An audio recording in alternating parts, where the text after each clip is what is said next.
Okay, this is my SmackDown review for what was the date? Uh, August the 10th, 2012. SmackDown was live from Houston, Texas, Booker T's hometown, where he's from, and the show opened with Booker T coming out in a big old tux and everything. And basically, he comes out and he wants an apology from Sheamus because if you didn't watch Raw or if you didn't see my Raw review, Raw review, Sheamus stole Del Rio's Ferrari and took it around the city of San Antonio. And he kind of messed it up, and the car was smoking and everything. Even though I don't think Sheamus should have apologized for that, but Booker T wanted an apology for it. So Sheamus came out and apologized for that. And then Alberto Del Rio comes out and he says that he's filed charges with the the police of San Antonio, which we found out later to be not true. And basically this sets up for a match that's going to happen tonight for a World Heavyweight Championship match on SmackDown, which hasn't happened in a long time, with Sheamus versus Del Rio. The first official match of the night was Sin Cara versus Cody Rhodes. It was a good match. It was very quick though. It was too quick. I'm glad Sin Cara is back on SmackDown, but all his matches have been short. Hopefully he's on this Monday Night Raw, so we get to see him again. And I also like the new stage that they have set up. I just don't like the way the angle of it, the way it's set up, but the new stage is nice. But I'm happy to see Sin Cara back on SmackDown. He beat Cody Rhodes. And then Dan Bryan comes out. You know, he has that new No No No shirt, which he's out there talking, and then Kane comes out, which leads to AJ coming out because I don't know why she was there. She's the general manager on Raw, but for some reason she was on SmackDown. She basically comes out and says that she appreciates that Kane has been nice to her, even though she appreciates Kane's niceness. I don't know. I still believe AJ is crazy. Niceness. I just, I just don't see how you can see the big red monster as being nice, but then she tries to get Dame Bryan and Kane to shake hands, which leads to Kane uppercutting Dame Bryan, which leads to a fight, and which leads to Dame Bryan running away through the audience to backstage.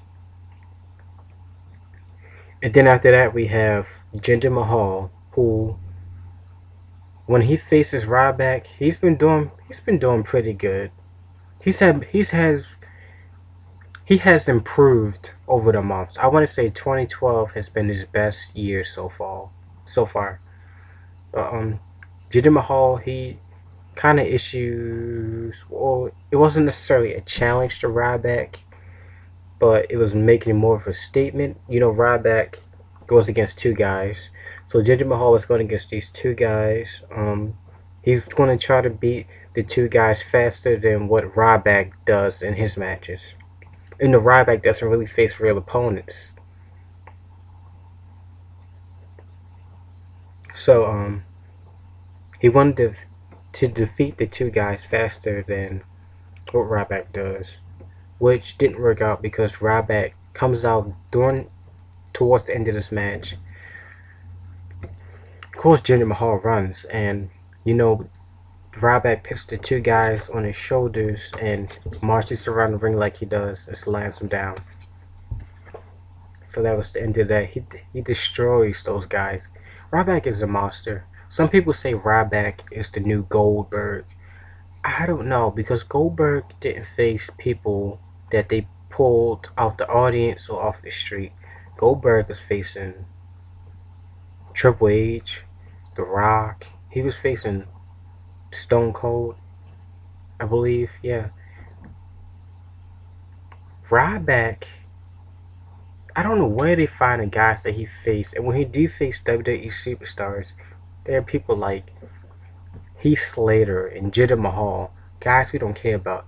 How about Ryback versus John Cena, CM Punk, The Big Show, Sheamus, Chris Jericho, Randy Orton, and there was no Randy Orton on the SmackDown, so which means he'll probably be on Raw.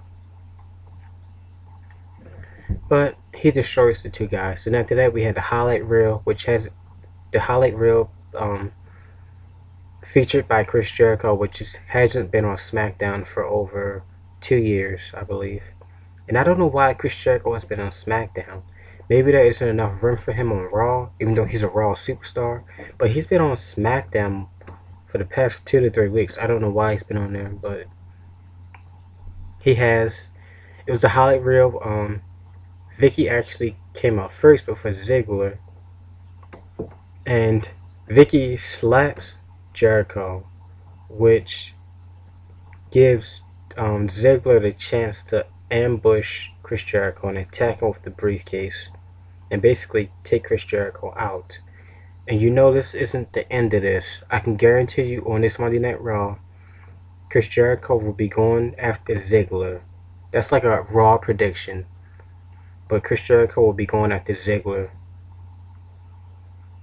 Who knows when he'll cash in his briefcase? I don't know. May cash it in at SummerSlam. He may cash it in at SummerSlam. If not SummerSlam, maybe the Royal Rumble. And then after that, we had some tag team action. It was a #1 contenders match for the WWE Tag Team Championships. We had Kofi, R-Truth, and Little Jimmy ringside. #1 contenders match. It was Primetime versus Primo and Epico.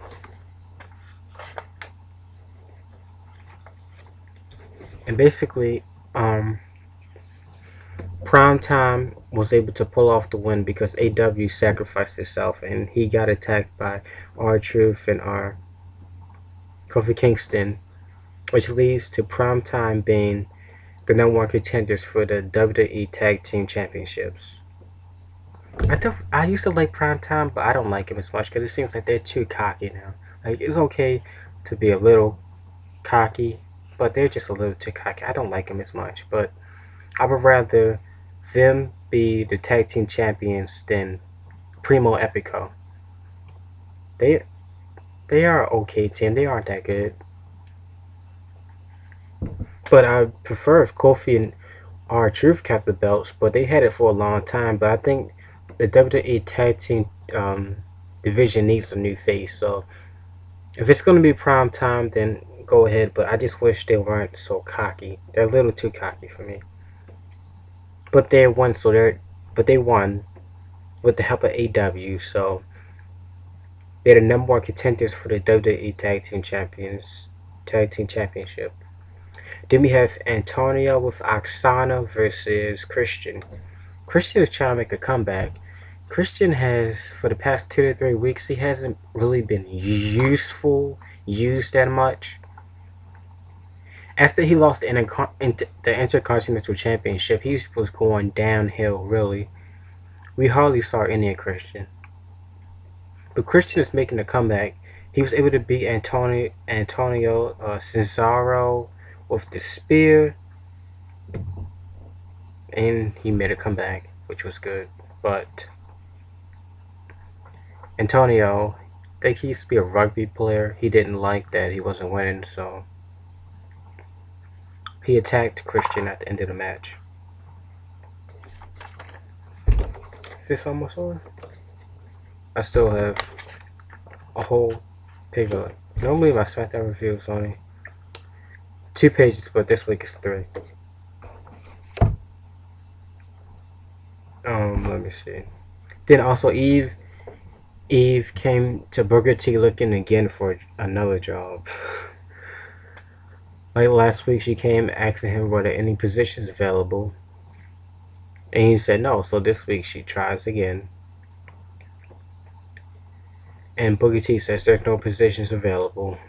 Then Caitlyn, a WWE diva whom we haven't seen like maybe 2 or 3 months, she comes by and at first he made her his assistant, but Eve was standing right there. So next week there's going to be a match, a Divas match between Caitlyn and Eve, and whoever wins becomes Booker T's assistant. Hopefully it isn't Eve. They need to leave the Divas in the Divas division. Like leave AJ and Eve in the Divas division and let somebody else have the positions. But let Eve go back to the Divas division and let Caitlyn win because she hasn't been doing anything for the past couple months. But I think Caitlyn will win. So next week, Eve and Caitlyn, whoever wins is Booker T's assistant. Booker T's been doing a good job as general manager. I like him more as SmackDown general manager than like AJ on Raw. I think Booker T's been doing a better job. That's my opinion. Then we have Rey Mysterio versus The Miz.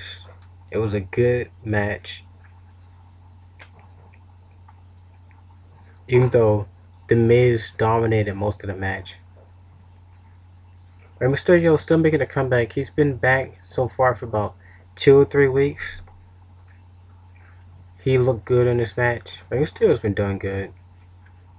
Again, he has to work his way back up the ladder since he just came back, but Rey Mysterio has been doing very, very good.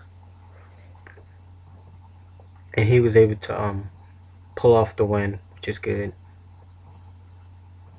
I still want to see Rey Mysterio versus Sin Cara, or Rey Mysterio and Sin Cara tag team tag team on a tag team. I think that would be interesting to see before Rey Mysterio retires. It'd be nice to see them go one-on-one or maybe as a tag team. That would be interesting to see. And then for the main event for the World Heavyweight Championship, it was Sheamus versus Del Rio. This match could have been longer. It was only 6 minutes long. No, let me see. I think I said that wrong. I think the match with Rey Mysterio and The Miz was that was only 6 minutes long. It could have been longer. But, ooh. My chair. Alright.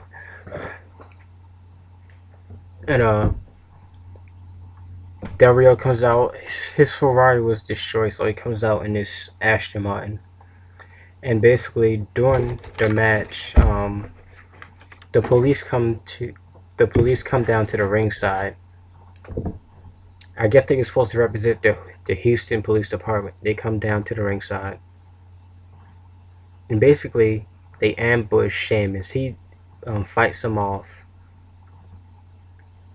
And then, after Sheamus is weakened, Del Rio comes after him and just attacks, and he just destroys Sheamus. And the show ends with Del Rio standing over Sheamus. And that was how the show ended. So, next week on SmackDown, you can guarantee that Sheamus will be going after Del Rio. Or possibly on Monday Night Raw. This Raw coming up tomorrow. It was a good Raw. I liked it. It was full of action. I liked it. I give it a 9 out of 10. Which is good, I guess. It would be nice if Bros Clay would have been there, really. But it was a good SmackDown, and I enjoyed it, so I'll give it a 9 out of 10.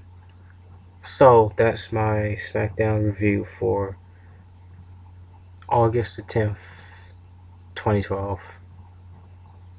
If you like the video, you can like it. If you dislike the video, you can dislike it.